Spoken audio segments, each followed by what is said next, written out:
नदीम रज़ा का सलाम। पाकिस्तान तहरीक इंसाफ में टाउट बरादरान कौन हैं और किसने सैकड़ों कारकुनों को पुलिस के हाथों गिरफ्तार करवाया।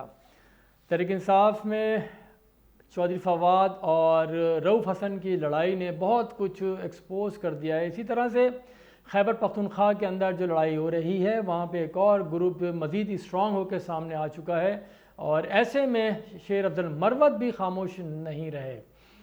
तो फवाद चौधरी और रऊफ़ हसन से शुरू करते हैं कि इस लड़ाई ने जो तहरीक इंसाफ के अंदर चीज़ें चल रही थी और उसने बढ़ती हुई खलिश और मज़ीद ग्रुपों की पेशबंदी कहेंगे उसको, या उसको मज़ीद एक्सपोज कर दिया है कि किस तरह से वहाँ पे ग्रुप बन रहे हैं और सब एक दूसरे के ख़िलाफ़ दस्त व गिरेबां हैं। और PTI के मुखालफिन जो वो कह रहे हैं कि मुल्क में इंतशार फैलाने वाली जमात पाकिस्तान तहरीक इंसाफ ख़ुद तकसीम का शिकार है और PTI के रहनुमा ओहदों की हविस में आपस में लड़ पड़े हैं। वो कुछ नहीं देख रहे कि क्या हो रहा है क्या नहीं हो रहा। और जो रऊफ़ हसन और फवाद चौधरी की जो लड़ाई है वो भी कह रहे हैं कि इसी सिलसिले की कड़ी दिखाई देती है। तो बात तो वही है कि जब आपस में लड़ाई हो रही तो दूसरों को भी मौका पाकिस्तान तहरीक इंसाफ के रहनुमा वो फराहम कर रहे हैं। और ये नई जो लड़ाई हुई है दरअसल उसकी तरफ अगर मैं आऊँ तो वो जो चेयरमैन है पाकिस्तान तहरीक इंसाफ के बैरिस्टर गौहर, उन्होंने एक ट्वीट की थी जिसके बाद ये सारा मामला हुआ है जो सामने सबके आता है। तहरीक इंसाफ के जो बानी चेयरमैन इमरान खान के लिए हाई कोर्ट में पटिशन दायर करवाई गई है जो पहले से वहाँ मौजूद थी। उसी सिलसिले में दूसरी पटिशन भी पीर को दायर की जा रही है। इसके ऊपर फिर उन्होंने कहा था कि दोनों पटिशन के लिए वही वकला की टीम देखेगी जिसे लीगल टीम जो तहरीक इंसाफ की है वो तैनात करेगी। तो SM बैरिस्टर गौर ने फिर कहा कि जो इन्होंने कहा था कि अब इसमें कोई सियासत नहीं है और फैसला पार्टी ही को करना है। इसके ऊपर रऊफ़ हसन ने फिर वो ट्वीट कर दी कि उन्होंने फैसल चौधरी को, जो फवाद चौधरी जो साबिक वज़ीर उनके भाई हैं, उनके ऊपर वो पिन पॉइंट उनको कर दिया कि ये जो हैं ये इसी पार्टी में तफरीक पैदा कर रहे हैं। चौधरी बरादरान को एक बार फिर से पार्टी में फूट डालने के लिए टाउट बरादरान को उतारा जा रहा है। इन्होंने फवाद चौधरी ने वो अपना रऊफ़ हसन ने ये लफ्ज़ इस्तेमाल किया है कि इख्तलाफात पैदा करने की मज़मूम कोशिश और साजिश की जा रही है। इसी तरह से साबका कोशिशों में नाकाम होने के बाद टाउट बरादरान को दोबारा से एजेंडे को आगे बढ़ाने के लिए वो कहते हैं कि फिर छोड़ दिया गया है। रऊफ़ हसन का ये भी कहना है कि PTI की जो कानूनी टीम इसे निकालने के फैसले के पीछे जो हमारी जो टीम है वो मुत्तहिद है और इसमें इनका या किसी और का ज़ाती गरज किसी किस्म का नहीं है। इमरान खान के तमाम मुकदमात को खुसूसी तौर पर पार्टी की तरफ से नामजद करदा वकला की जो टीम है या वो जो पैनल है वो देखा करेगी। फवाद चौधरी ने अपने वकील भाई फैसल चौधरी की दिफा में एक्स के ऊपर पोस्ट करते हुए रऊफ़ हसन के बारे में सख्त अल्फाज संभाल के और कहा कि फैसल चौधरी तो PTI के 5 से ज़ायद कारकुनों के केसेस मुफ्त में लड़ रहे हैं। और आगे फिर वो बड़ा एक सख्त जुमला रऊफ़ हसन के लिए कहते हैं, यानी कि वो बड़ा ही वो कह रहे हैं कि फवाद हसन के भाई जो घटिया भाई, यानी कि ये लफ्ज़ ये एक्स के ऊपर इस्तेमाल किया गया है कि रुसन 7.5 लाख रुपए रऊफ़ हसन तनख्वाह ले रहे हैं। और रऊफ़ हसन ने PTI की तमाम सोशल मीडिया टीम और मीडिया वर्कर्स के बारे में एजेंसियों को तफसीलात फराहम की जिसके बाद सैकड़ों लोगों को गिरफ्तार कर लिया गया।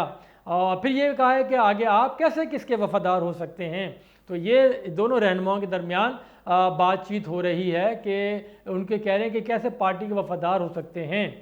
तो इसी तरह से फैसल चौधरी ने भी एक TV प्रोग्राम में कहा है कि मुझे बानी PTI और बैरिस्टर गौहर ने दरख्वास्त दायर करने की हिदायत दी थी और जो मैंने यानी कि फैसल चौधरी ने वो पूरी कर दी हैं। वो अब किसी दबाव में आकर पोस्ट कर रहे हैं, यानी फवाद हसन को वो कह रहे हैं PTI की लीगल टीम जो यानी कि टीम खुद कुछ करती नहीं और किसी को कुछ करने भी नहीं देती, ये कहना है फैसल चौधरी का। PTI उस वक्त एक ऐसे अमल से गुजर रही है जो उसे तकसीम दर तकसीम की जानिब लेके जा रहा है। जेल में बैठे उस जमात का बानी यानी कि खुद इकरार कर रहे हैं कि उन्होंने बारहा इकरार किया है कि पार्टी के अंदर ग्रुपिंग मौजूद है और ये भी कहा जा रहा है, जो मुनर्रफीन हैं या मुखालफीन हैं वो भी कह रहे हैं कि जो जेल में तहरीक इंसाफ के जो बानी चेयरमैन है इमरान खान, उनसे मिलकर आता है, आने के बाद वो अपना ही ग्रुप बना लेता है और वो कहता है कि इमरान खान का उसके ऊपर हाथ है।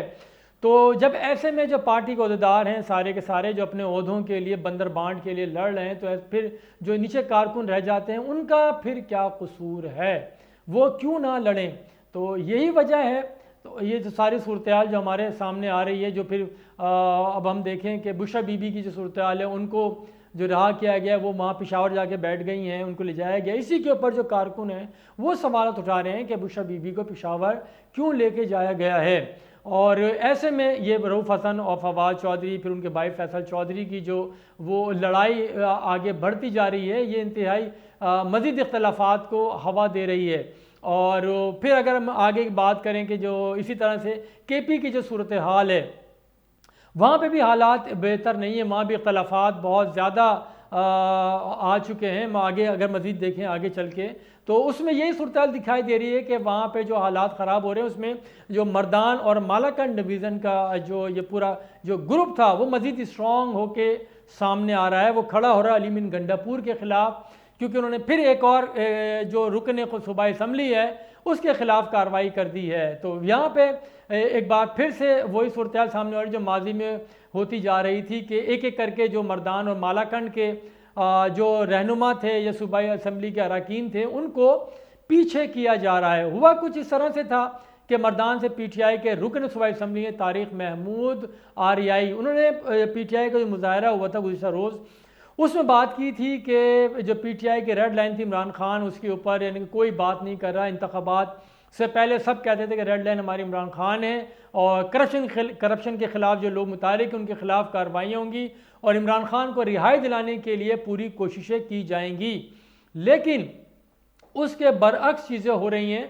और इन्होंने ही तारिक महमूद आरियाई ने इस मौके पर जो मुजाहरा हुआ था उसमें अली मीन गंडापुर को शदीद तनकीद का निशाना बनाया था कि उनकी जो पॉलिसियाँ हैं वो किसी तौर भी सूबे के मफाद और पार्टी के मफाद में नहीं है। इसका फ़ायदा मुखालफिन उठा रहे हैं, वो बातें कर रहे हैं कि पीटीआई जो है अपने जो उसका मंशूर था उससे कोसों दूर जा चुकी है और लोगों की तवज्जो सारी करप्शन के ऊपर है। तो ऐसे में जिनके पास फिर शो कॉज नोटिस जारी कर दिया गया है आरआई को, और जिसमें कहा गया है कि पार्टी के जो उसूल है, जो उसूल ज़वाबित हैं, उससे इनराफ करके उन्होंने पार्टी रहनुमाओं के ऊपर जो तनकीद की इल्ज़ामात लगाएं, तो इनको 1 हफ़्ते का टाइम दिया गया कि अगर उन्होंने जवाब नहीं दिया तसल्ली बख्श तो उनके ख़िलाफ़ मज़ीद कार्रवाई की जाएगी। तो ये यहाँ पे जो सूरत हाल सारी हमारे सामने हम देखते जा रहे हैं कि वो यही है, वो ये कहते हैं कि अली मीन गंडापुर सब कुछ भूल गए, इमरान खान को भी भूल गए हैं और जो रेड लाइन थी वो भी भूल चुके हैं। तो ये वहाँ पे हालात इस तरह के हो गए। तो ये बताओ, इस ग्रुप के जो सरबराह हैं वो आतिफ खान है जो मालाकंड और ये मर्दान के जो ग्रुप इसकी सरबराही कर रहे हैं।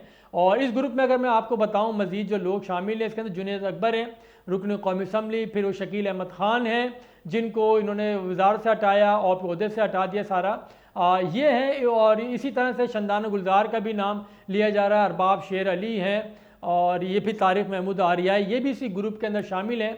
तो ये मज़ीद मुस्तहकम होकर ग्रुप सामने आ रहा है। हम देख रहे हैं कि बुशरा बीबी वहाँ पे मौजूद हैं, ऐसे में ये क्या करते हैं। और वैसे भी क्योंकि रुकन कौमी असम्बली जो है वो शेर अफजल मरवत, वो भी अली मीन गंडापुर को तनकीद का निशाना बना रहे हैं, उनके से वो खुश नहीं है। कि शेर अफजल मरवत का कहना है कि वज़ीर आला अली मीन गंडापुर को एहतजाजी मुजाहरों से अलग कर देना चाहिए कि उन्होंने जो कुछ करना था वो कर लिया, अब जो उन्हें आराम से बैठना चाहिए क्योंकि वो जिस तरह की बातें वो कर रहे हैं उन्हें ज़ेब नहीं देती हैं। और ये कहना कि एक सूबा दूसरे सूबे पे चढ़ाई कर देगा, ये कहाँ की अखलाकियात है और कहाँ की सियासत है।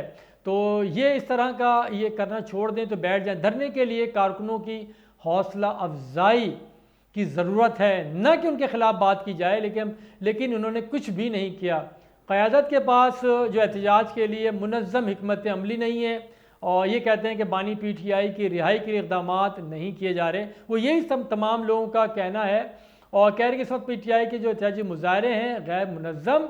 और फिर वो जो तहरीक इंसाफ पूरी एक तरफ खड़ी है और शेर अफजल मरवत ने यह कह दिया है कि नए चीफ जस्टिस मुतवाज़न शख्सियत के हामिल हैं और वो जब वकील थे तब से उनकी ईमानदारी पर यकीन है।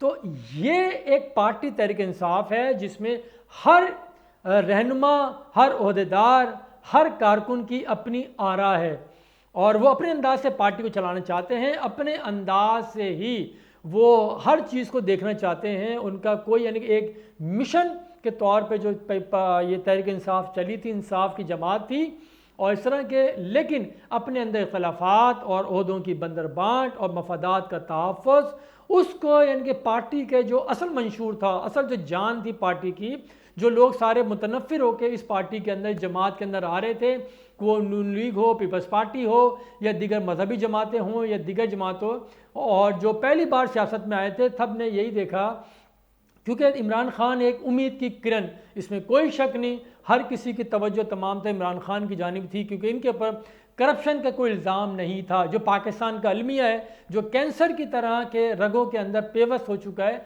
तमाम शरियानों में दौड़ रही है करप्शन, तो इसके खात्मे का दावा किया गया था, वादा किया गया था, यकीनदानी कराई गई थी, लेकिन उसी के ऊपर सबसे ज़्यादा इल्ज़ाम जो लग रहे हैं करप्शन के, केपी में लग रहे हैं और वही उसी के लोग आवाज़ उठा रहे हैं। अभी देखना यह है कि तहरीक इंसाफ की क़यादत अभी भी होश के नाखून लेती है या अपने मुखालफिन को अपने ख़िलाफ़ मज़ीद करती है और जो अपने जो उसके रहनुमा थे, लीडर थे, जो उनके करीब थे, या उनको दूर करती है। बहुत शुक्रिया, खुदा हाफिज़।